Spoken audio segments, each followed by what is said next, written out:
സങ്കീർത്തനം 37:5.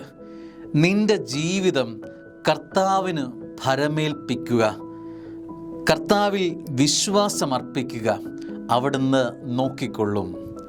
നിന്റെ ജീവിതം കർത്താവിന് ഭരമേൽപ്പിക്കുക.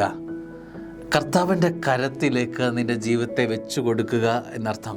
ഒരു വാഹനം ഓടിക്കുന്ന വ്യക്തി, നമ്മൾ എന്ത് വിശ്വാസത്തിലാണ് ആ വാഹനത്തിലേക്ക് കയറുന്നത്? ആ ഡ്രൈവർ നമ്മളെ സുരക്ഷിതമായി നമ്മൾ ഉദ്ദേശിക്കുന്ന സ്ഥലത്ത് നമ്മളെ കൊണ്ടെത്തിക്കുമെന്ന് ഉറപ്പുള്ളത് കൊണ്ടല്ലേ? നിൻ്റെ ജീവിതം കർത്താവിൽ ഭരമേൽപ്പിക്കുക. സ്നേഹമുള്ള ദൈവപൈതലേ, നിൻ്റെ ജീവിതം കർത്താവിൽ ഭരമേൽപ്പിക്കപ്പെട്ടാൽ, അവൻ്റെ കരത്തിൽ കൊടുത്താൽ ഒരിക്കലും നിനക്ക് നിരാശനായി മടങ്ങേണ്ടി വരികയില്ല. നിരാശ നിൻ്റെ ജീവിതത്തിൽ ഉണ്ടാകില്ല. നിൻ്റെ വഴികൾ നോക്കാൻ പൊന്നു കർത്താവിന് നന്നായി അറിയാം.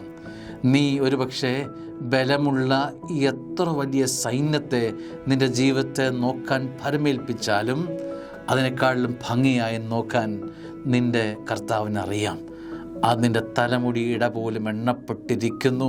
എത്രമാത്രം സൂക്ഷ്മമായി നിന്നെ പരിശോധിക്കുകയും നിന്നെ കാത്തുപാലിക്കുകയും ചെയ്യുന്ന ദൈവത്തിന് നിൻ്റെ ജീവിതത്തെ നയിക്കാൻ അറിയാം. അതുകൊണ്ട് അവൻ്റെ കരത്തിൽ നീ സുരക്ഷിതനായിരുന്നു. അവൻ്റെ കരത്തിൽ നിൻ്റെ ജീവിതത്തെ ഭരമേൽപ്പിക്കുക. ആമേൻ. Hallelujah, hallelujah.